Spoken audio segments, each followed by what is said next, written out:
l'Angleterre. Amen. Alléluia.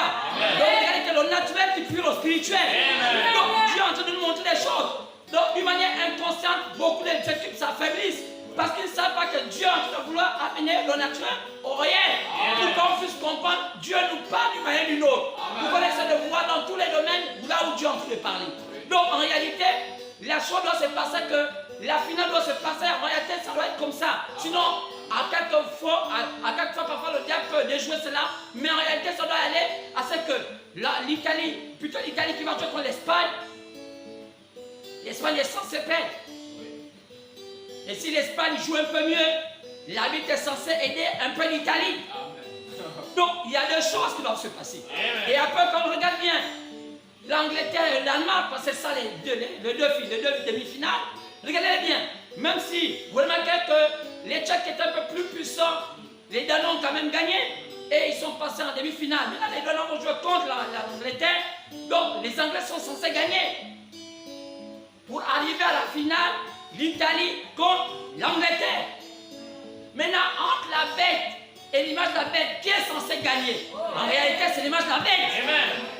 Parce que la bête doit donner son pouvoir à l'image de la bête. Donc, en réalité, c'est l'Angleterre qui est censé gagner cette Coupe d'Europe. Vous voyez, il y a des choses où parfois les joueurs pensent que ce sont eux qui font le jeu, mais c'est un système qui fait le jeu. Parce que parfois tu peux marquer un but, le système te dit que non, c'est qu'ils ont inventé des choses qu'on appelle, allez le voir encore là, les images, si le but est bien marqué. Ce sont eux-mêmes qui choisissent si le but est bien, le but n'est pas bien. Donc il peut arriver qu'ils disent que même si les Danois marquent autant de buts aux Anglais, ils disent que non, les buts ne sont pas valides. Et même si les Espagnols marquent autant de buts aux Italiens, ils disent que les buts ne sont pas valides. Bon, je suis en train de trahir les secrets. C'est exactement comme on faisait les autres présidentielles dans les pays. Amen. Les peuples vont dans les pays, dans les urnes, ils votent. Ils ne sont pas d'accord des dirigeants. Regardez que la plupart des temps, le peuple à l'encontre du vote qu'on donne souvent à la télévision. Lorsque le peuple a voté, souvent les gens sont confiants que leur vote serait pris à compte. Mais qu'est-ce qui se passe? On a compris qu'au temps de Trump, on nous a démontré que même l'Amérique peut truquer les élections. Et que Trump a gagné les élections devant Biden. Et le système machiavélique des bandits peuvent truquer les élections et dire c'est Biden qui a gagné. Et Trump a voulu parler, il a tout fait. Il a même mis l'armée pour dire combattez pour moi, je gagne les élections. On a vu la même armée dire nous on te désavoue. Pourquoi l'armée américaine a désavoué Trump alors que Trump a gagné les élections? C'est pour dire que ce monde, on ne le gère pas. Est-ce qu'on peut dire amen? Amen. Ce monde, on ne le gère pas. On vit par la grâce. Et il y a des gens qui pensent qu'ils peuvent avoir la force. Non. Et on vit par la grâce. Et si on vit par la grâce, on dit merci mon Dieu. Amen. Pardonne-moi pour mes manquements. Je ne sais pas si je vais atteindre le but. Je ne sais pas si je vais atteindre mes 50 ans. Je ne sais pas si je vais arriver à 80 ans. Je ne sais pas ce que c'est mon témoignage après que Dieu a quitté cette terre. Alors je pense que chaque jour de notre vie, prions Dieu pour dire merci mon Dieu. Et si tu as rencontré ce message, dis merci mon Dieu. Je ne mérite pas. Ça a l'air simple, mais c'est ça la grâce. La grâce est simple, mais c'est la grâce. Les grandes choses se passent dans la tranquillité. Quand le soleil se lève, il ne fait pas le bruit. Et pourtant il est grand, mais il ne fait pas le bruit. Et c'est cela. Donc, mettez en mémoire ce que tu es en train de se dire. On ne peut pas laisser l'Angleterre comme ça. Aujourd'hui, c'est le plus grand pays de l'industrie du football. Ils ont mis beaucoup d'argent. Et parmi les plus grands investisseurs de ce système, il y a le Vatican. Est-ce que vous savez que le Vatican a même une équipe de football?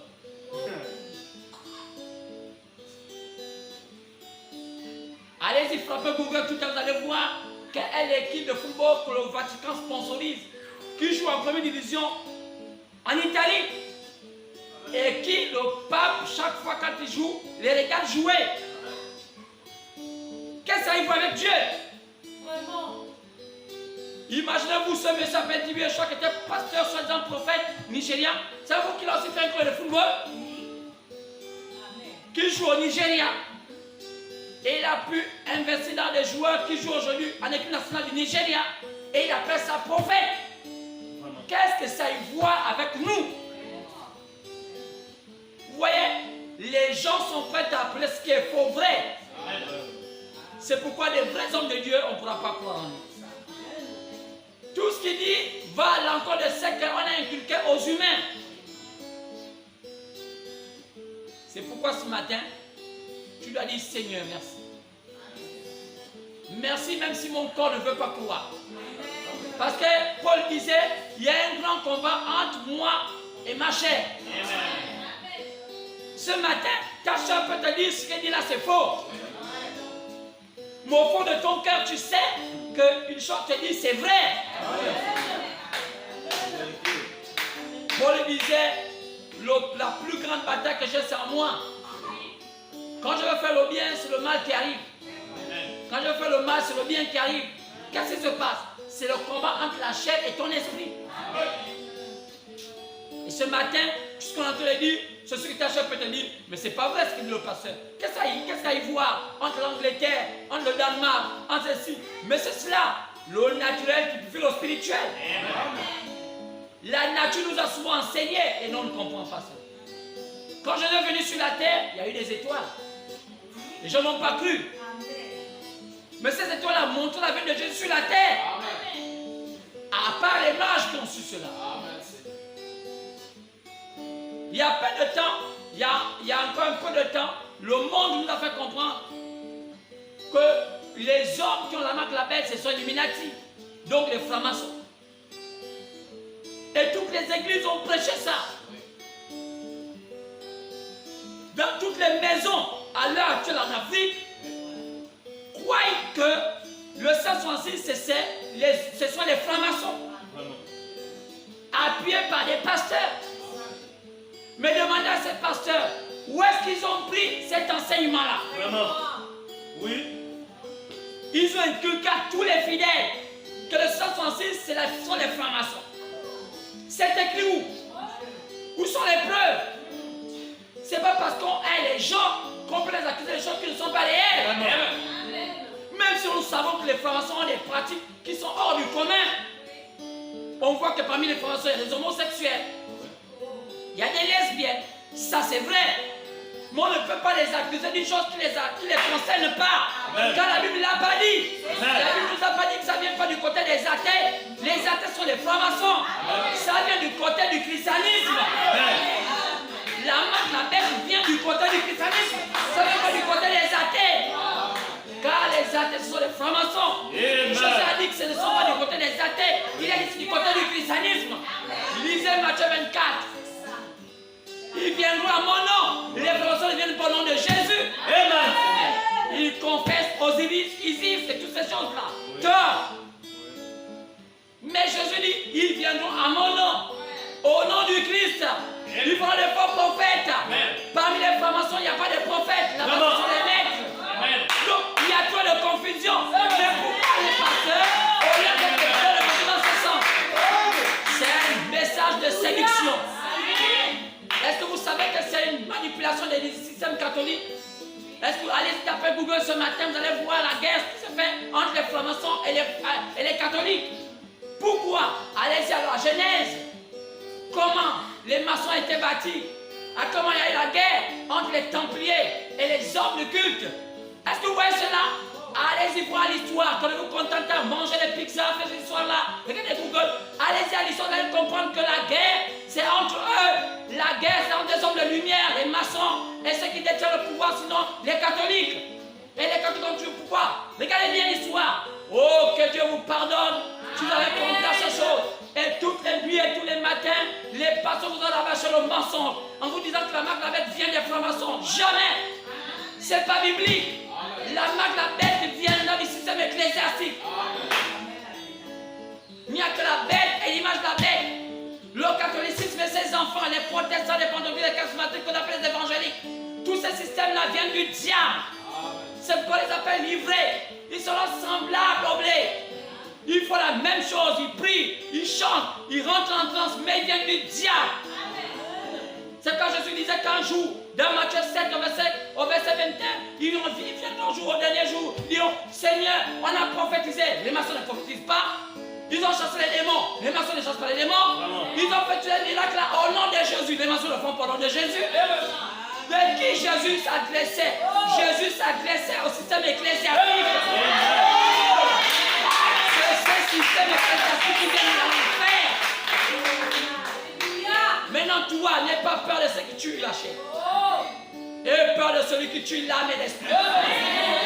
Est-ce qu'on peut dire Amen? C'est pourquoi parmi nous, dans les guerres avec nos parents qui ont pris le chemin, s'ils sont maçons, ça les regarde. C'est leur voix. Mais les maçons ne nous font pas peur dans ce sens. Est-ce qu'on peut dire Amen? Alors ce matin, on va aller dans un thème. On va lire la Bible. Si on peut se lever. Prenons encore notre chapitre de l'Apocalypse. J'aime bien ce chapitre parce que c'est un livre qui parle du temps de la fin. C'est un livre qui parle des symboles.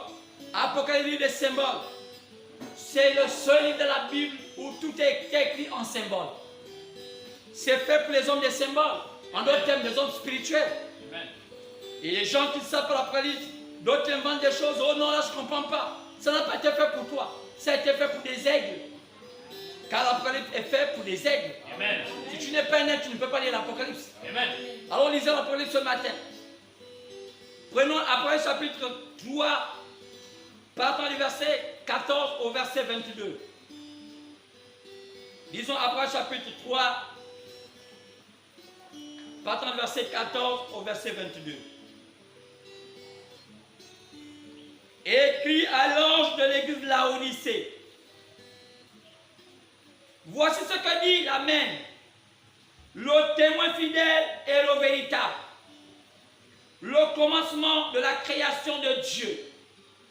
Je connais tes œuvres. Je sais que tu n'es ni froid ni bouillant. Puisses-tu être froid ou bouillant, ainsi parce que tu es tiède et que tu n'es ni froid ni bouillant, je te vomirai de ma bouche. Parce que tu dis, je suis riche, je n'ai besoin, je suis riche, je me suis enrichi et j'ai besoin de rien. Parce que tu ne sais pas que tu n'es malheureux, misérable, pauvre, aveugle et nu.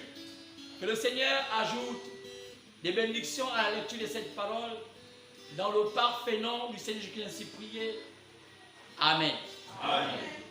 On peut s'asseoir. Si je m'arrête là, c'est parce que je veux continuer après.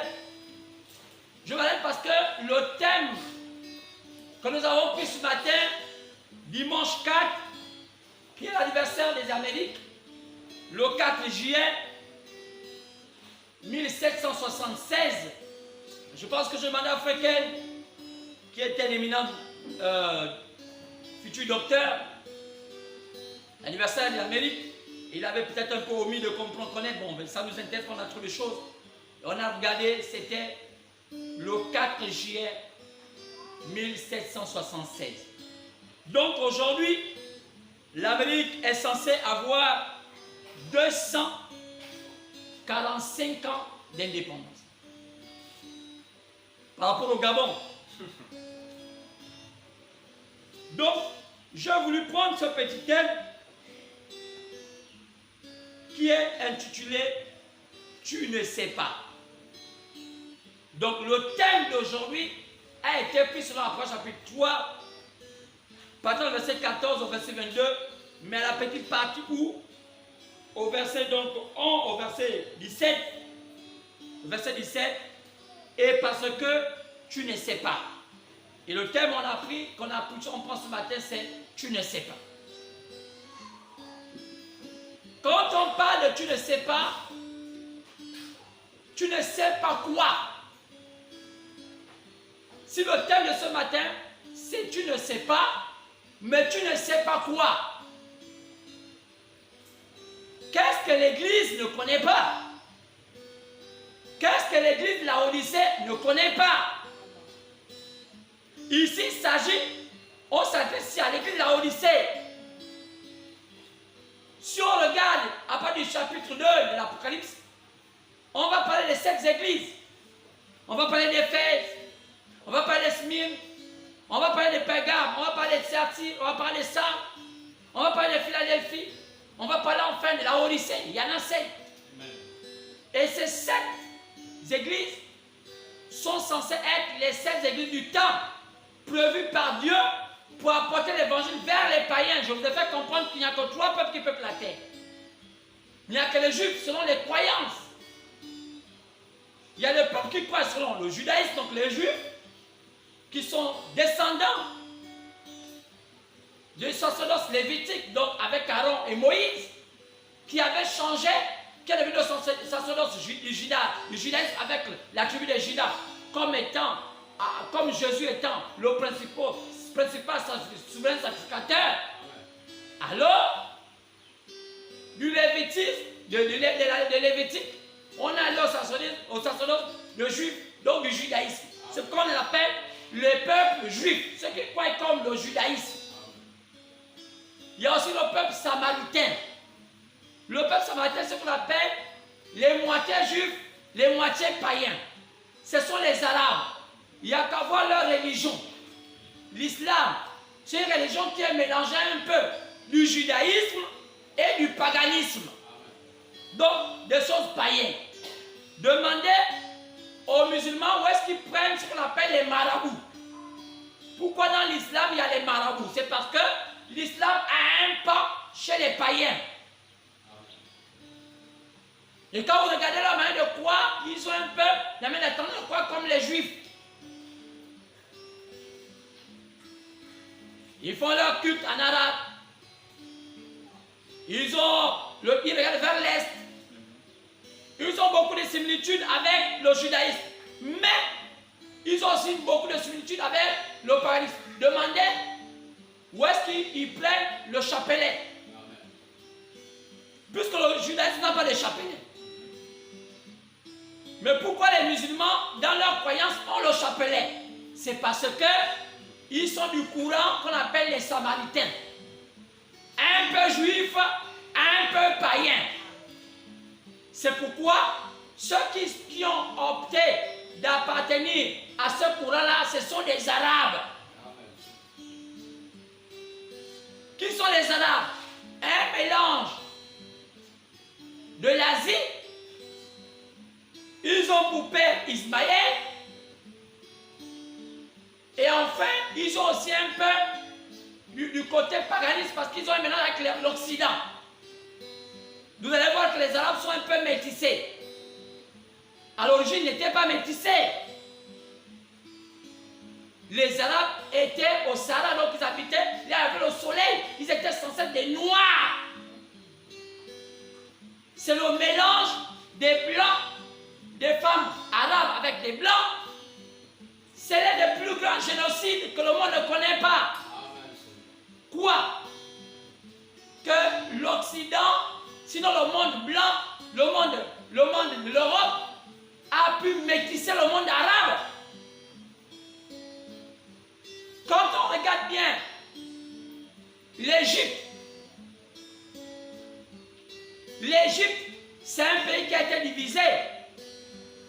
L'Égypte allait jusqu'au Soudan.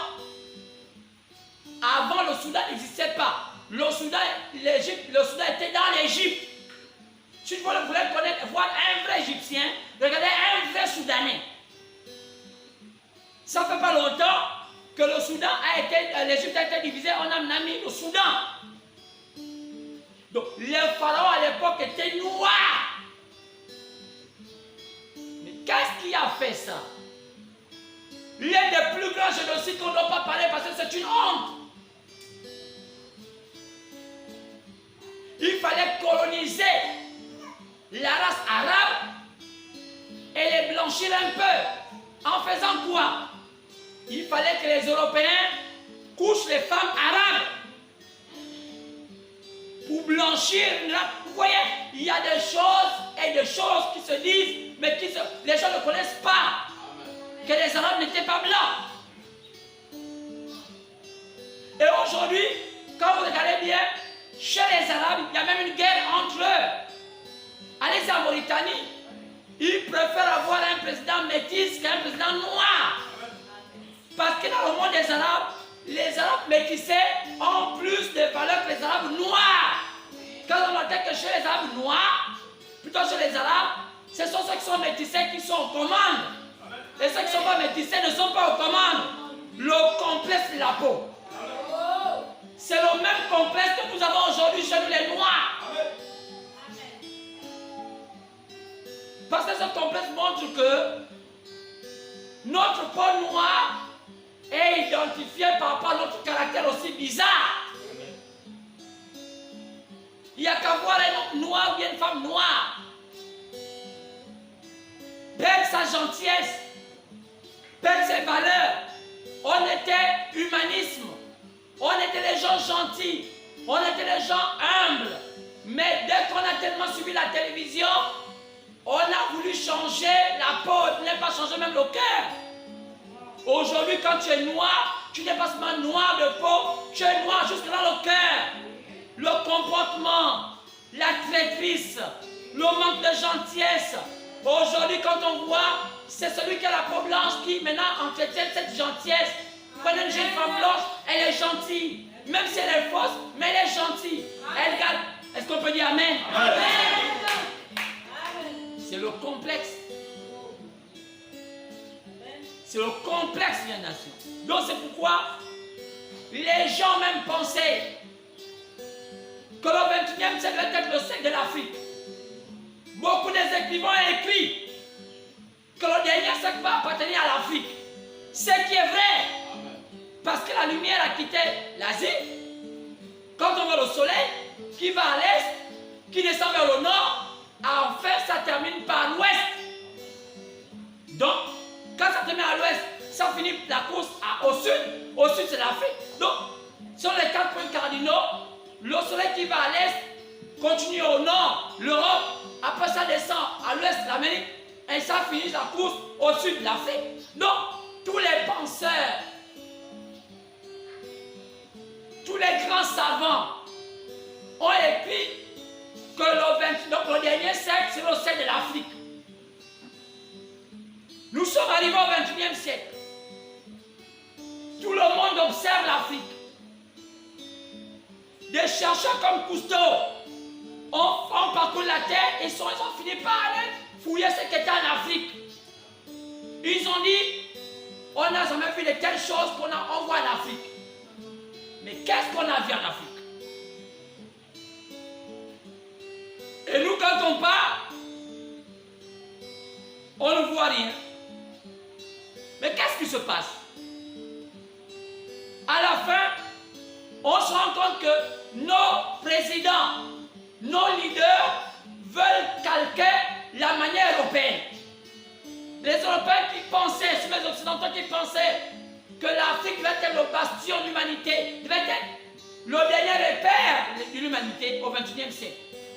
C'est pas des questions, mais pourquoi les leaders africains regardent toujours vers l'Occident? Pourquoi ils veulent imiter l'Occident? Même quand ils veulent marier, ils veulent marier une femme qui est un peu semblable à l'Occident. Il y a qu'à regarder la plupart des présidents cotés aujourd'hui en Afrique. Ce sont les présidents que des femmes métisses.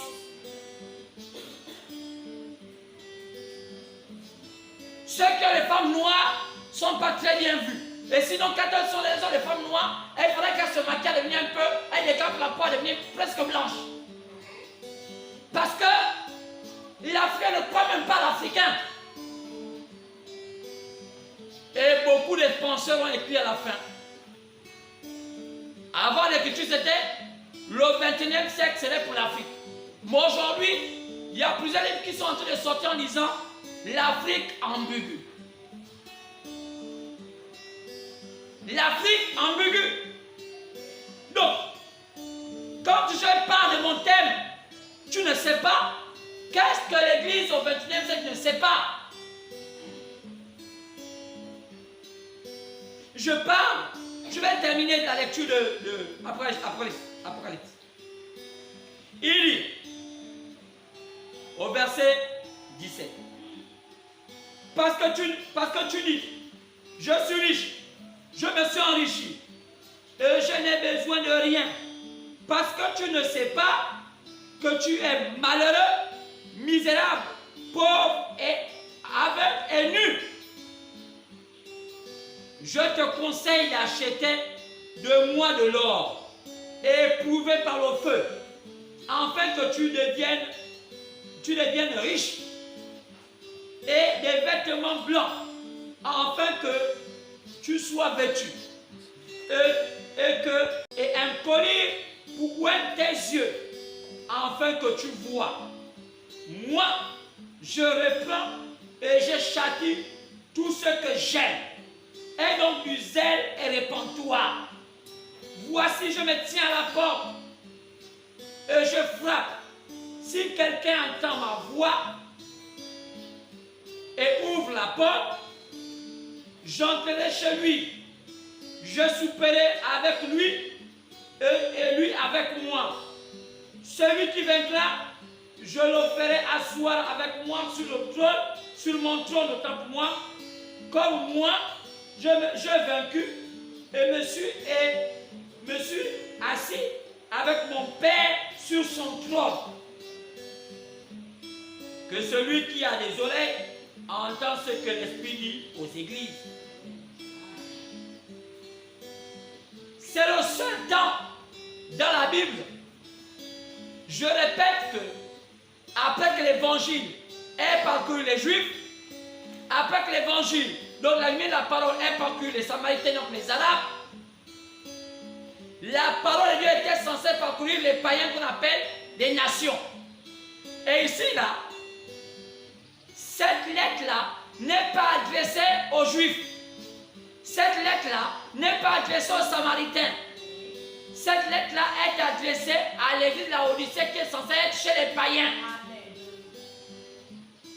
Car quand on lit Actes chapitre 15, partant du verset 13 à 14, on dit que le Seigneur, après avoir apporté l'évangile vers Israël, a d'abord jeté son regard vers les païens, donc les nations, pour chercher parmi les nations un peuple qui va porter son nom. Donc en réalité, dans le plan du salut, après que Jésus est parti en Israël, après qu'il est parti en Samarie, il va aussi aller vers les païens pour chercher un peuple qui va porter son nom. C'est ce peuple-là qu'on appelle l'épouse de Jésus. C'est ce peuple-là qu'on appelle la femme élue. C'est ce qu'on appelle élue. Élue là vient de l'histoire d'être une femme qu'on a choisie. Et on l'a choisie parmi les païens. Donc au Gabon, au Tchad, en France, dans tous les pays païens, là-bas Jésus a choisi ses élus qui sont différents de ses frères les Juifs. Donc notre salut, notre plan de salut est différent du plan du salut d'Israël. C'est pourquoi quand vous voyez aujourd'hui toute la confusion qui se fait aujourd'hui, oh allons en Israël, là-bas nous là-bas, ça c'est une confusion. Mais en réalité, le plan du salut d'Israël est différent du plan du salut des païens et est différent du plan du salut des Samaritains. Mais en ce qui concerne le plan du salut des païens, donc les nations, Dieu a programmé 7 temps. C'est vrai que dans l'Apocalypse, on parle de 7 églises. Et ces 7 églises-là, il y a 7 temps. Et chaque temps devait être des périodes appropriées qui devaient permettre à Dieu de choisir selon les temps un peuple qui va porter son nom qu'on appelle l'Église. L'Église n'a pas été choisie en Israël. L'Église a été choisie parmi les païens. Donc, au Gabon, il y a une partie de l'Église du Christ. Au Congo, en France, dans tous les pays païens, en Angleterre, aux États-Unis, tous ces personnes sont des païens, même si vous voyez avec les peaux blanches, on a les mêmes origines de croyances. Un Anglais croit comme un Gabonais. C'est parce qu'ils ont la peau blanche. Mais quand on voit la conception de la croyance des Anglais, ce n'est pas différent de la conception de la croyance des Gabonais. C'est pas la peau qui change. Mais la conception de croyance est la même. C'est ce qu'on nous appelle des païens. Les Danois sont des païens. Les Ukrainiens sont des païens. Les Russes sont des païens. Donc, ne regardez pas la peau. Alors, quand Dieu va choisir les païens, l'église païenne, il passe par les nations, il va chez les nations. Il dit, il y aura 7 temps. Chaque temps a quelque chose de précis. C'est qu'on commence par, après chapitre 2, on parle du temps qu'on appelle le temps Éphèse. Le temps Éphèse, c'était un temps. Et les gens qui vivaient en ce temps-là avaient une manière de vivre. On appelait ça l'âge d'Éphèse. L'église d'Éphèse. C'était la première église. C'est la première fois qu'on a commencé à bâtir l'église de Dieu vivant chez les païens. C'était à Éphèse. Je ne parle pas d'Éphèse la ville, mais je parle d'Éphèse du temps. Il y a une différence entre l'Éphèse de la ville et l'Éphèse du temps. Amen. Mais ici on dit, et puis à l'église d'Éphèse. Quand on parle au chapitre 2, pendant le verset 1, écrit à l'ange de l'église d'Éphèse. Quel était Éphèse? Éphèse n'était pas seulement la ville, mais un temps. Ce sont les symboles. Et la Bible nous dit que le premier à qui Dieu avait donné l'ordre de bâtir son église, c'était Paul. Lisez les Écritures, vous allez voir.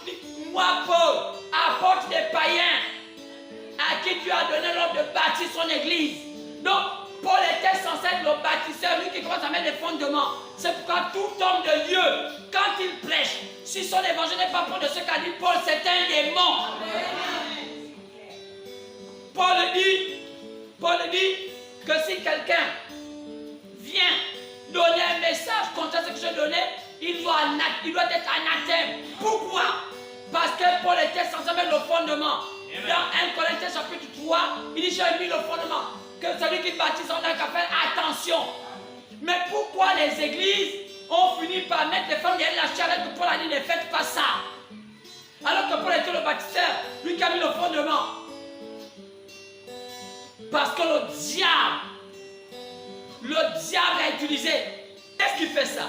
Le diable, pour induire les gens en erreur.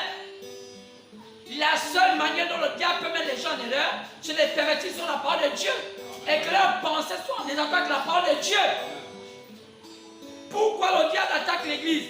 Parce que les gens, après avoir abandonné tout leur système, ils avaient confiance à l'église. Ils avaient confiance au christianisme. Mais quel christianisme? Pour la petite histoire, moi j'étais initié. Quand je commençais à comprendre que dans nos initiations gabonaises, les femmes commençaient à détenir le pouvoir dans ce qui était réservé seulement aux hommes, j'ai compris que c'était la fin. J'ai appris que le witi gabonais, qui était uniquement fait pour les hommes, les femmes s'étaient appropriées et les femmes maintenant initiaient les hommes. Quand j'ai vu cela, j'ai eu un dégoût. J'ai appris que le djembé, le lombo qui était destiné pour les femmes, on les apprenait certaines choses. J'ai appris maintenant que les hommes, maintenant, ça qu'après de ça, et il y a les hommes qui étaient maintenant les pères initiateurs de lombo bien le djembé. J'ai eu le dégoût. Ça a occasionné l'homosexualité. On a vu les hommes s'initier aux danses des femmes et ces hommes sont devenus comme des femmes efféminées. Et ils se sont multipliés. La plupart des hommes homosexuels, sinon des efféminés, dansent le djembé ou le lombo. Pourquoi? La plupart des femmes rebelles dans les foyers, des femmes bizarres, ont un peu d'appartenance au witi. Soi-disant, elles étaient initiées au witi. Qui vous a dit qu'une femme peut être initiée au witi? Là où les hommes sont, transpirent, avec les honneurs des hommes, vous la femme, vous êtes là. Qu'est-ce qui fait ça? La perversité de ce qui est vrai. Amen. C'est là le problème. Et Paul fut celui qui a déterminé le fondement. Paul qui a mis le fondement a dit que Dieu lui a dit qu'une femme ne prêchera jamais de une chair. C'est écrit. Amen. Je ne permets pas. C'est Dieu qui l'a dit que la femme ne prêche jamais l'évangile derrière la chair. Est-ce qu'elle peut pas les témoigner? Oui, elle peut les témoigner. Est-ce qu'elle doit se faire la chair? Non. C'est un rituel. Même si on ne crie pas, le fait derrière la chair, c'est un rituel. Ça n'a pas été prévu aux femmes derrière la chair. Mais qui l'ont fait? Le diable. Tout ça parlait en contradiction avec la parole de Dieu. C'est ce que fait le diable. Et les églises croient à ça. Pourquoi ils croient à ça? Parce que Satan les a séduits. Paul a dit ne le faites pas. Les uns disent non, nous on fait. Qui les a ordonné de le faire? Si Paul est celui qui avait pour le fondement, pourquoi ils sortent du fondement? C'était le début du déclin. Le déclin de l'église. Et lisez après chapitre 2, vous allez voir comment Dieu réprimande l'église d'Éphèse. Il sortait des rangs. Il n'était plus comme un modèle. Il était prévu que notre foi est bâtie sur le fondement des apôtres, nos pères. Mais pourquoi l'église a fini par se désintégrer? Sortir de la chose, sortir de la ligne, apporter Satan dans le rang. Dieu a réprimandé le temps d'Éphèse, qui était entre le 1er siècle jusqu'au 3e siècle. Dieu a réprimandé le temps de Smyrne. C'était le 2e temps, qui était entre le 2e siècle, le 3e siècle, le 4e siècle, qui avait pour messager Irénée. Dieu a réprimandé le 3e temps. Dieu a dit donc le temps des païens a eu sec, jusqu'à ce qu'on arrive à la Odyssée. Et c'est le pire des temps. Car à la Odyssée, Dieu a dit, je me mets à la porte, je frappe. À la Odyssée, l'église a mis Jésus dehors. C'est le seul temps où on voit le Christ est dehors. Mais lisons. C'est le seul temps où le Christ est mis dehors. Après chapitre 3, pardon, verset 20. Voici, je me tiens à la porte. Pourquoi le Seigneur ici, à la Odyssée, se tient à la porte? On l'a mis dehors. Amen. Qui a mis Jésus dehors? Les systèmes religieux. Amen. Ils ont mis la parole dehors. Amen. Ils ont mis la parole dehors. Ils ont dit c'est terminé. On ne veut plus rien avec la parole. C'est terminé. Et Jésus vient à la porte. Jésus frappe, il dit il veut rentrer. Les uns disent nous on ne veut pas entendre parler. Reste, nous on a déjà fait notre système. Les femmes prêchent. On appelle maintenant aujourd'hui les femmes, les personnes qui chantent, les chantent. Posez-vous la question. Allez dans les assemblées pentecôtistes. Ils vont vous dire que les jeunes femmes qui chantent, on les appelle les chantes.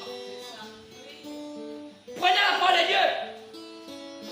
Demandez-les. Est-ce que ce sont des chants? Est-ce que ce sont des chants? Depuis quand les chants sont des femmes? Qu'est-ce qui fait ça? Le désordre. Le diable. Créant tout un tas de désordre. On ne sait plus qui est qui. Il y a trop de confusion. La confusion n'est pas seulement ecclésiastique. La confusion est même dans le camp. Ça veut dire qu'on ne sait plus qui est qui. Aujourd'hui, on ne sait même plus s'il faut même se marier. Amen. Les gens ne tiennent plus les valeurs. Les pères ne sont plus des pères.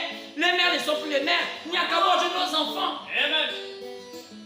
Sans éducation, les gens veulent quoi? Le paraître.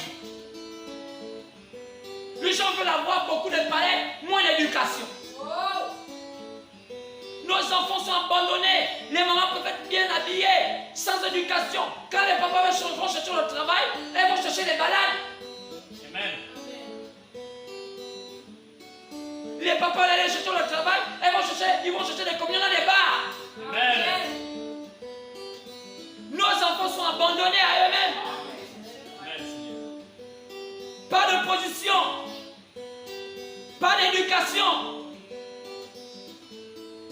On ne sait plus quoi faire. Nous vivons un temps d'incertitude. Pas seulement dans les églises, dans le monde entier. Quel est le rôle de tout un chacun? On a appelé à faire quoi? Chacun de nous est censé se poser la question. Quel est mon rôle à faire? Quel rôle que je joue dans la vie? Je suis une femme. Je fais quoi? J'ai été conçu pour faire quoi? Je suis un homme. J'ai été conçu pour faire quoi? Est-ce que je joue mieux mon rôle? Amen. Oh, quelle malédiction. Merci Seigneur. Alors, la Odyssée qui est censé être le dernier âge qu'on appelle la Odyssée. Pourquoi on appelle ça la Odyssée? Parce que ce temps est semblable à cette ville qu'on appelle la Odyssée. C'est une ville qui existait. Une ville de royauté. Une ville qui avait les principes de royauté, mais il y avait le gouffre. Une ville qui a fini par disparaître de la surface de la terre. Une ville de mélange. Où la couleur de ce temps-là, c'était le violet. C'est ce qui a mené Kamala Harris, connaissant ces choses, à s'habiller en violet lorsqu'on l'investe. Pour dire que ce n'est pas Joe Biden qui gère l'Amérique, c'est moi. Il a qu'à voir les symboles. Pourquoi Biden ne s'était pas mis en violet? Pourquoi il n'a même pas mis une cravate violette? Pourquoi c'est Harris Kamala qui a mis du violet? Elle est en train de démontrer que c'est moi qui gère l'Amérique. On doit lire les symboles. Et voilà où on en est arrivé. Donc la Odyssée, c'est un âge pourri. C'est un âge qui ne veut pas les dieux. C'est un âge qui parle que d'argent. Tout est en argent. Rien que l'argent. Je suis riche. Je me suis enrichi. Je n'ai besoin de rien. Aujourd'hui, on ne veut plus les hommes et les femmes des valeurs. On veut l'argent. Même si vous êtes un médiocre homme, si vous avez l'argent, vous êtes considéré. Vous êtes une médiocre femme. Aujourd'hui, vous voyez les femmes acheter les hommes. Des hommes prêts à tout dire oui parce qu'une femme lui donne tout le temps de l'argent. Où est la valeur de l'homme? Au fur et à mesure, l'homme s'affaiblit. Dieu a dit, tu quitteras ton père et ta femme et ta mère, tu vas t'attacher à ta femme. Vous serez un. Désormais, tu vas dominer sur elle. Voilà, à la Odyssée, le diable dit, pas question. C'est la femme qui domine sur l'homme. Et les femmes ont fait des grandes choses. Au roi, ils ont monté des associations. Elles sont entrées petit à petit dans les palais. Ils se sont engouffrés par russes dans les palais. Ils sont des femmes de ces hommes, des Moluques. Elles ont détruit ces hommes-là. Elles ont fini par s'imposer, pour imposer leur loi à ces hommes. Dans plusieurs pays du monde, vous entendez, toutes les lois sont en faveur des femmes. Pourquoi nous voyons les meurtres aujourd'hui sur la terre? Pourquoi il n'y a plus d'assassins comme on n'a jamais eu depuis que la terre a commencé? C'est l'injustice. Un homme qui n'a rien, comment il va démontrer que c'est un homme? Il va aller voler. Parce que quand il va demander la couleur d'une femme, la femme dit, donne-moi de l'argent. Il n'en a pas. Où est sa valeur? Où est sa dignité? Demandez pourquoi ces hommes sont devenus comme ça. Parce qu'aujourd'hui, il y a de l'injustice. Qui amène cette injustice? Le diable dans les cœurs des gens. Les gens sont détournés du Seigneur. Ils ont pris plusieurs philosophies pour essayer d'asseoir leur pouvoir. Mais quelle est ces philosophies? Ces philosophies-là viennent de l'enfer. Ça n'arrange pas. Alors, bien aimé, la Odyssée, c'est un âge subtil. C'est un âge ambigu. C'est un âge tiède. C'est un âge fourbe. C'est un âge hypocrite. Tous les mots, vous voyez les enfants d'un certain âge sont devenus rusés. Les gens viennent à l'église, ils sont tous debout. Ils ne veulent pas être assis pour égaler, écouter la voix de l'Éternel. Ils sont tous embrouillés. Ils veulent que l'on termine vite, ils ont d'autres occupations. Voilà faire quoi après? Rien. Juste parce qu'ils sont embrouillés. C'est l'âge d'être embrouillé. On est embrouillé. On ne sait plus quoi et quoi. Une vraie sœur dit j'ai une envie. Je veux coucher avec un homme. Oui, monsieur. J'ai de l'envie, mais je ne veux pas me marier avec toi. Oui. Non, le mot je t'aime s'est multiplié. Alors que c'est faux. On ne peut pas aimer un homme un matin comme ça. Voilà le problème. C'est la Odyssée. Un âge ambigu, un âge tiède, un âge fourbe, un âge hypocrite. Le prophète Osée, au chapitre 4, au verset 6, pouvait dire: mon peuple est détruit parce qu'il lui manque la connaissance. C'est le problème de la connaissance. Et tu ne le sais pas. Qu'est-ce que tu ne sais pas, la Odyssée? La Odyssée serait les temps prévus par Dieu chez les païens. Après ça, c'est terminé avec les païens. Dieu est censé les partir en Israël.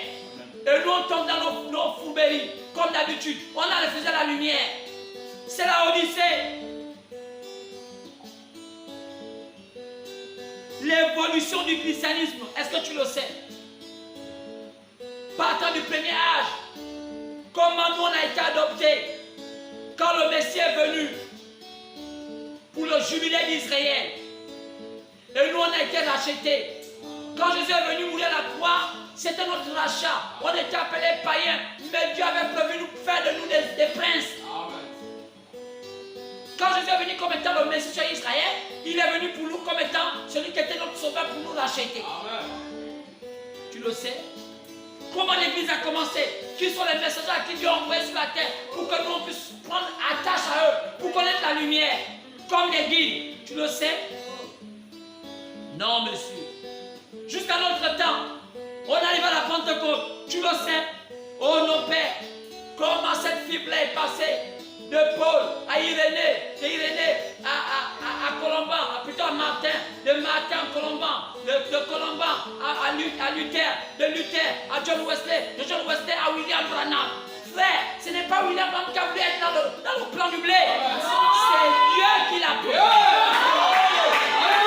Les gens pensent que c'est un système qui a été organisé pour mettre William Branham prophète. Non, il était dans le plan du blé. Pas dans le plan du blé. Paul était un assassin. Oui. Mais Dieu l'a mis dans le plan du blé. C'est pas parce qu'aujourd'hui les gens ils font le banditisme. Ce ne sont pas ceux qui croient ce message. D'autres se sont appropriés ce message juste pour avoir une place. Parce qu'ils n'étaient même pas connus dans la place publique. Leur famille n'était même pas connue, n'était rien. C'était des esclaves. Ils ont profité de l'occasion de partir au moins un clan. Ils ont je crois, mais au fond, ils ne croyaient pas à ça. On s'est obligé de nous poser la question, c'est quoi le message de Branham? Qu'est-ce que Dieu a parlé en cet homme? Regardez ce qu'il a dit. On n'est pas mort autant les livres. Même au Gabon aujourd'hui, on a dans ce monsieur appelé Mbaya. Mon Gabon, on en a pire que ça. On en a un qui a rivalisé presque toutes les soeurs dans une église. Qu'est-ce qui fait ça? Avant de prêcher aux gens, si l'esprit n'est pas en vous, elle est dans la sélection en vous. Amen. Puisque vous avez le contrôle sur les sœurs, vous êtes capable de leur manipuler. Et un pasteur qui n'a pas le Saint-Esprit, la seule manière qu'il va appliquer aux sœurs, c'est la séduction. Parce que c'est le Saint-Esprit qui nous empêche d'avoir le contact. Mais si tu n'as pas le Saint-Esprit, tu vas basculer dans le contact. Pourquoi? Parce que ce n'est pas Dieu. C'est ton propre intellectualisme. Donc, qu'on ne s'étonne pas que les gens comme Bayard fassent ce qu'ils font là. On a appris qu'il y a des chanteurs qui sont des prédicateurs. Tout ça au cours du message qui a approché William Branham. Mais est-ce que vous pensez que c'est ce que William Branham avait dit? Non.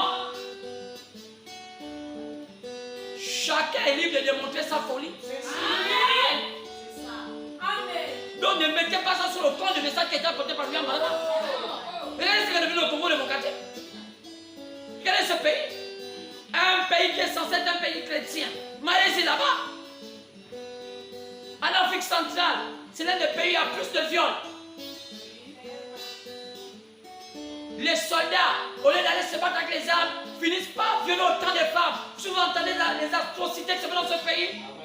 Oh, quelle malédiction! Alors, bien-aimés, qu'est-ce qui se passe? L'évolution du christianisme. Nous sommes arrivés à quel moment? Nous sommes arrivés au temps de la fin. Parce qu'au temps de la fin, il était prévu envoyer un prophète. Il devait être confirmé. Le prophète Malachi l'a dit dans le chapitre 4, pendant verset 5 à 6. Je vous envoie Élie le prophète au temps de la fin. Il devait avoir un signe. Quel est le signe du prophète Élie? Conduire les gens dans toute la vérité. Pourquoi? La vérité était cachée dans un livre. Quand Jésus était censé venir, pour la première fois, il est venu étant Messie. Quand il est venu comme étant fils d'Abraham, plutôt fils d'Abraham, par le processus au canal d'Abraham, après il devait entrer dans la fonction de fils de l'homme en tant que prophète. Après il devait disparaître.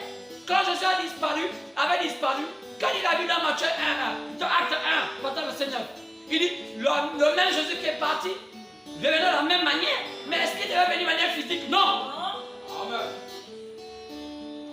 Chez les nations, c'est terminé. Jésus n'est pas censé se montrer de manière physique chez les nations. Il s'est montré, après il ne se montrera plus. Est-ce qu'on peut dire Amen? Il avait dit qu'on se voit que dans les airs. Donc, mais comment le Fils de l'homme devait donner l'option d'ouvrir les sons si on ne le voit plus de manière physique? Il utilise un prophète. C'est pourquoi la Bible prévoit un prophète. Quand la parole de Dieu vient toujours au prophète. C'est pourquoi il y avait fusion entre le messager terrestre et le messager céleste. Quand Jésus descend, il trouve un messager terrestre. Et c'est Élie. C'est pourquoi il fallait avoir des symboles, des signes qui montraient que c'était lui Élie. Il doit avoir un message qui amenait les gens au droit chemin. Le même que les gens l'avaient fait au temps de Jésus. Le Élie a aussi amené les gens au droit chemin. Amener les gens dans la pure parole. Et celui-là, on a montré, on a tourné, on a regardé. Celui qui était apte de tous ces jours s'appelait William Marion. On a regardé. Billy Graham ne faisait pas. Billy Graham n'était pas dans ça. Aurore n'était pas dans ça. Ils étaient là au Blimbi. On a sacrifié sa vie. On a pendant le droit chemin. Qui était William Marion? Élie. Élie le prophète. Maintenant, comment Jésus avait fait? Il fallait que Jésus prenne le corps de Élie le prophète. Il avait les sorts. Donc, Jésus-Christ attendait. C'est une sorte qui avait Élie le prophète. C'est pourquoi William Branham avait les sorts. Ce n'était pas Branham qui avait c'est Jésus qui avait William Branham. C'est pourquoi le site qui a accompagné Jésus a accompagné William Branham. Pourquoi? Il a parlé de fait de sa tête. C'était le Christ lui-même. C'était Jésus lui-même. Il était sans la parole. Jésus avec lui. Est-ce qu'on peut dire Amen? C'est là le problème. Et tu ne le sais pas. Et tu ne le sais pas. Qu'est-ce que ton église t'a dit? Ton église t'a dit autant de choses. Oh non, ça c'est faux. Les brahmanistes, ils sont faux. Oh ceci. Il y a trop de choses qui se disent. Mais la vérité, c'est que nous sommes au temps de la fin. Tout est clair. La lumière est là. Les sons étaient ouverts. Mais que disent les sons? Oh. Bien-aimé, ce matin, on est censé être honnête. Billy Graham a conduit le système pentecôtiste, sinon ecclésiastique, sinon évangélique. On a conduit le système pentecôtiste. Mais quand on voit tous ces grands hommes qui ont marqué l'histoire du christianisme, on a Billy Graham. Ils n'ont pas égalé William Branham. Ce n'est pas une histoire de concurrence. Il fallait avoir la qualité du message. Le message de William Branham et celui de Billy Graham, c'était différent. Et les signes qu'après William Branham étaient différents de ceux qu'après Oral Roberts. La Bible dit que c'est pas autant de l'autre, devait se répéter. Qu'est-ce que c'est pas autant de l'autre? Il y avait trois messagers. Il y avait celui qui disait les pensées de cœur. Donc quand on regarde bien, les trois messagers comme Billy Graham, Oral Roberts, celui qui avait le signe qu'avait celui qui disait les pensées de cœur s'appelait William Branham. Parce que Dieu nous est témoin. Billy Graham pouvait témoigner, pouvait témoigner que le ministère que Dieu avait donné à William Branham était tellement élevé qu'aucun homme n'a vu cela. Pourquoi cela? Et tu ne le sais pas. Nous sommes au temps de la fin. Nous sommes pas au temps de la fin. Alors, bien-aimés, qu'est-ce qui va se passer? Lors des événements liés aux fêtes, instauré par l'Éternel à Moïse, sur Lévitique 23. Pourquoi on parle de fête? Vous allez voir que dans tous les siens, dans le monde actuel aujourd'hui, il y a tellement de fêtes. Oh, fête de Pâques, fête de ceci, fête. Est-ce que c'était vraiment des fêtes? Non, monsieur. C'est un système romain qui s'est mélangé au monde. Aujourd'hui, les gens n'attendent que les fêtes. C'est dans les fêtes qu'il y a le meurtre. C'est dans la fête qu'on a tué Jésus. C'est dans la fête qu'on a tué la parole. Les fêtes sont là pour envoyer les gens, que les gens ne connaissent pas la parole. Quand on voit les fêtes sur cette terre, ce n'est pas pour fêter en réalité. C'est pour envoyer les gens. Et les gens sont souvent dans les fêtes. Plus il y a les fêtes, plus les gens ne sont pas conscients de ce qui est en train d'arriver sur la terre. Les gens seront surpris. Est-ce qu'on peut dire Amen? Les fêtes sont là pour brûler les gens. Pour distraire. Plus il y a des fêtes, plus il y a une distraction. Colossiens 2,16 dit: ces fêtes peuples ne sont pas en temps de fête. Quand Dieu avait instauré les fêtes au temps de Moïse dans son Lévitique 23, ce n'était pas les fêtes comme les gens pensaient. Ce n'était qu'une ombre, une image de choses à venir. Ce sont des événements qui allaient arriver sur la terre. Lisons Colossiens chapitre 2. Partons du verset 16. Que personne ne vous juge au sujet de manger, du manger et du boire, ou au sujet des fêtes. Au sujet des fêtes. D'une nouvelle lune, donc une nouvelle année. Oh non, la bonne année arrive. Oh, la bonne année, vraiment. Il y a des gens qui sont souvent limités dans ça. On va bientôt fêter. Oh non, c'est la nouvelle année. La nouvelle année, voilà, ma vie va changer. Ta vie va changer. Incliné dans l'assemblée, on va dire que voilà. Mais est-ce que ta vie a changé? C'est un nouveau sabbat. La Bible dit, Colossiens chapitre 2, verset 17, ce n'était que l'ombre des choses à venir. Ces fêtes-là ne sont que l'ombre. Tout le temps, on fête l'année, fête Pâques, fête ceci. Il y a trop de fêtes. C'est Sylvestre, c'est ceci. Oh, même la fête des païens. Oh, même la fête des Cupido. Où on dit maintenant, Jean, oh, la fête des amoureux. Tous les couples sont en division à chaque fois. Il y a tellement d'incompréhension. Mais lorsqu'on arrive au moment de la fête des amoureux, chacun mène une fleur, chacun mène. Oh, on est amoureux. Comment on peut être amoureux en une journée et toute la journée on n'est pas amoureux? Le diable. C'est le diable. Ce n'était que l'ombre des choses à venir. Mais le corps est en Christ. C'est pourquoi, quand on parle de cette fête, qu'un tel soit par l'Éternel, par exemple la Lévitique, comme par exemple jusqu'à la Pente, la Pâque.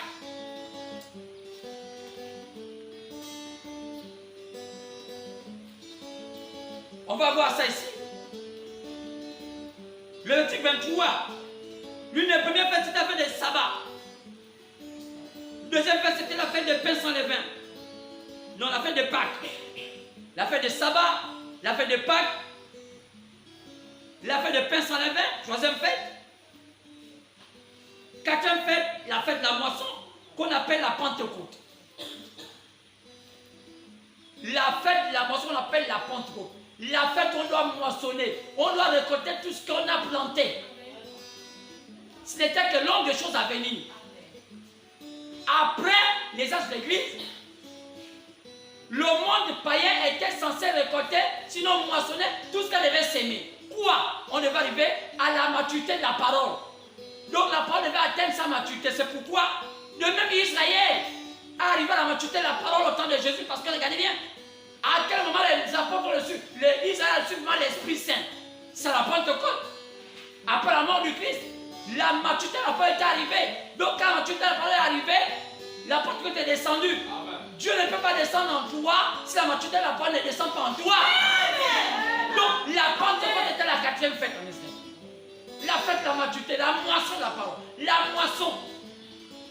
De même que Israël naturel a eu la Pentecôte, la moisson de la parole. Israël spirituel devait aussi, nous Israël païen, spirituel devait aussi avoir la moisson de la parole. La moisson de la parole a commencé à quel moment?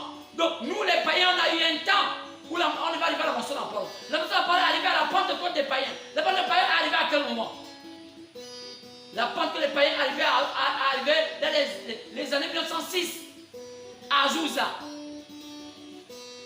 C'est pour la première fois chez les païens qu'on a vu une véritable Pentecôte. L'Esprit est descendu sur les gens.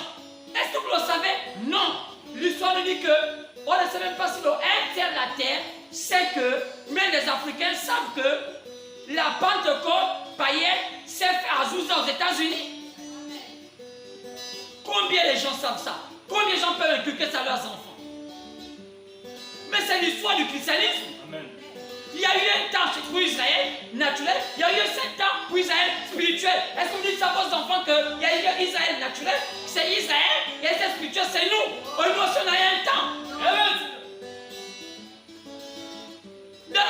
Dans les fêtes, dans la quatrième fête, pour nous les païens, ça s'est passé à Azusa. Je sais dit, l'éclair par l'Orient pour se monter en Occident aux États-Unis. Azusa.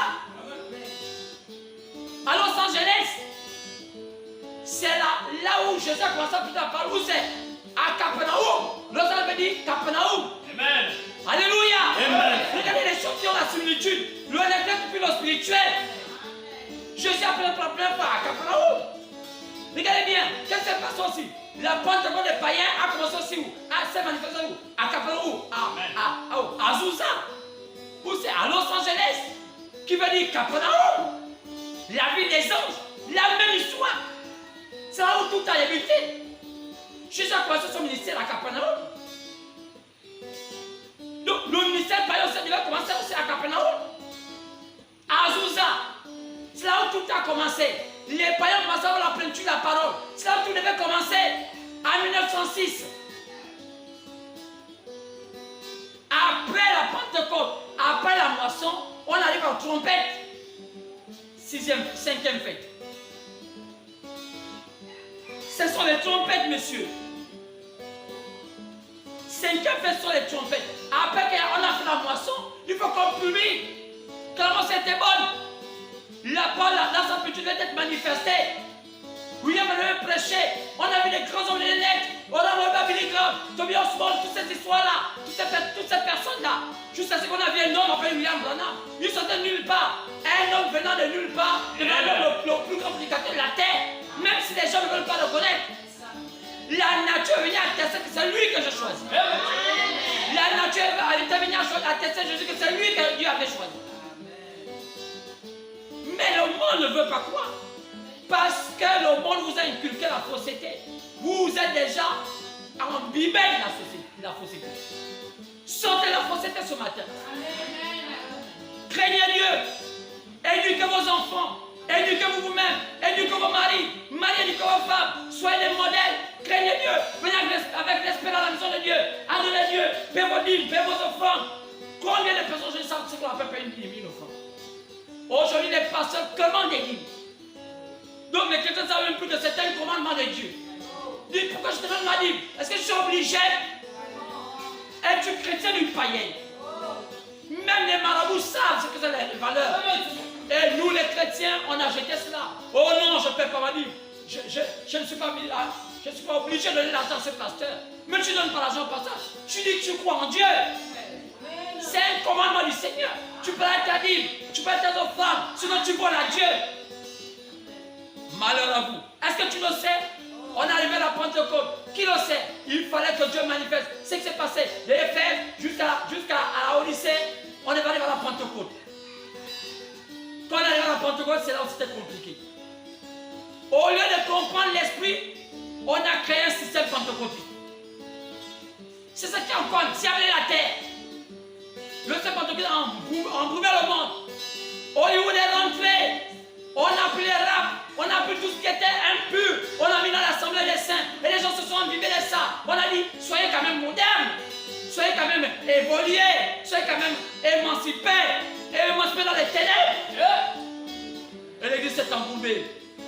On a vu toutes sortes de choses. On a vu ça au Gabon. Oh mon Dieu, quelle malédiction. On était à la 4e fête, on devait monter à la 5e fête. La fête des trompettes. Le païen, il était les trompettes. La trompette a tombé sur toutes les nations. On a écouté cet évangile. Dieu a tout fait que le message de la fin ait touché toute la terre. Amen. Tout le monde a supplié le message de Dieu sur la terre. C'est imprimé. Gloire soit rendue à Dieu. Un homme appelé Jonathan Branham a pris le relais. Il a multiplié les brochures en toutes les langues, toutes les nations. Nous, on a cru au message par la grâce de Dieu. Et c'est Dieu lui-même. Accomplissant sa parole. Après la 5e fête, on est censé aller à la fête, à la 5e fête qu'on appelle, la 5e fête qu'on appelle l'expiation. C'est quoi l'expiation? Le monde attend l'expiation. Il est censé arriver maintenant. C'est quoi l'expiation? L'expiation, c'est une fête où il y a douleur. Il doit avoir douleur. C'est comme par la persécution. Est-ce que vous savez qu'il va avoir l'expiation? Il y a l'expiation qui arrive. Restez dans vos maisons, toujours là. Oh, parce que je n'ai pas le taxi. Passez. Ah bon? L'expiation arrive. On ne peut pas passer les fêtes de tabernacle sans passer par l'expiation. Est-ce qu'on veut dire Amen? L'expiation est là. L'expiation, c'est une fête de douleur. L'expiation. Est-ce qu'on peut dire Amen? Oh, bien aimé. L'église ne peut pas s'amuser comme ça. L'expiation est là. Car il est censé avoir une grande tribulation sur la terre. Quoi faire? Il a fait l'expiation. Il a aussi va avoir cela. Parce que ça, à la fin des tempêtes. Qu'est-ce qu'on attend pour Israël? Il va aussi avoir l'expiation en Israël. Les choses sont expliquées en Israël, l'expiation. La douleur chez les nations, la douleur en Israël. Amen. Il va avoir la douleur chez les nations. Après, il va avoir la douleur en Israël. On ne peut pas on ne va pas arrêter à faire des tabernacles de la dernière fête sans passer par l'expiation. Est-ce que tu le sais? C'est quoi l'expiation? Maintenant, si tu ne connais pas c'est quoi l'expiation, il faut que tu saches qui est Dieu. Les temps seront difficiles, que je te le dise. Les temps seront difficiles. Cachez-vous dans le rocher des âges. Amen. On dit que l'église serait cachée où? Dans le palais. C'est quoi le palais? Oh sœur, oh frère, cache-toi dans le palais. Car les temps seront difficiles. Les temps sont déjà difficiles. Amen, Seigneur. Quand je vous ai fait comprendre de la fin dernière, quand mon gars avait dit que quand il va vous juger, il va vous juger. Je vous ai dit que je suis l'un des rares pasteurs qui avait dit, c'était comme une prophétie, mais c'était le langage codé des maçons. Il annonçait la venue du futur leader du Gabon. Et comment devait être son ministère. Et comment devait être sa voix. Est-ce que vous avez compris aujourd'hui? Pourquoi la plupart des grands hommes d'État ont maintenant peur au Gabon? Parce qu'aujourd'hui, le magistère de l'homme qui change le pays a un rôle, c'est de voir la régression de la nation. Avec une main de fer. Parce qu'il a dit quand il va vous juger, il va vous juger. Est-ce que c'est Dieu qui vous juge? Non. Et vous avez des pasteurs, vous mentez dans les assemblées. Oh non, il s'est converti. Il est devenu chrétien. Non, monsieur, c'est un langage codé. C'est pour dire que le futur maître du pays va vous juger. Il a été programmé de vous juger. Moi, j'avais du mal à faire parce que c'était un pantin. Mais lui, il ne va pas être un pantin. Pour qu'il vous juge, il fallait qu'il en lance un ordre. Et il est dans cette ordre. Aujourd'hui, il est prêt à mettre chacun à sa place. Oh non, vous l'enlevez. Vous l'enlèverez pas. Vous l'enlèverez pas. Il a été programmé de le faire. Il le fera. Est-ce qu'on peut dire Amen? Est-ce qu'on peut dire Amen? Oh, j'aime cela. Est-ce qu'on peut dire Amen? Et tu ne le sais pas. C'est pourquoi la plupart des personnes d'abord sont des partis. Pourquoi? Ils ont trop menti à leurs fidèles. Dieu les a jamais appelés. Ils n'ont aucun message. C'est un message moribond. C'est pourquoi toi ce soir, ma soeur, toi ce matin, mon frère, lève-toi et dis, j'ai écouté la parole. J'ai écouté la vérité. J'ai dit, mais là, Seigneur, je lève ma tête, je me lève. Quand je me lève, je marche la tête au bout du Seigneur, j'ai entendu ta voix.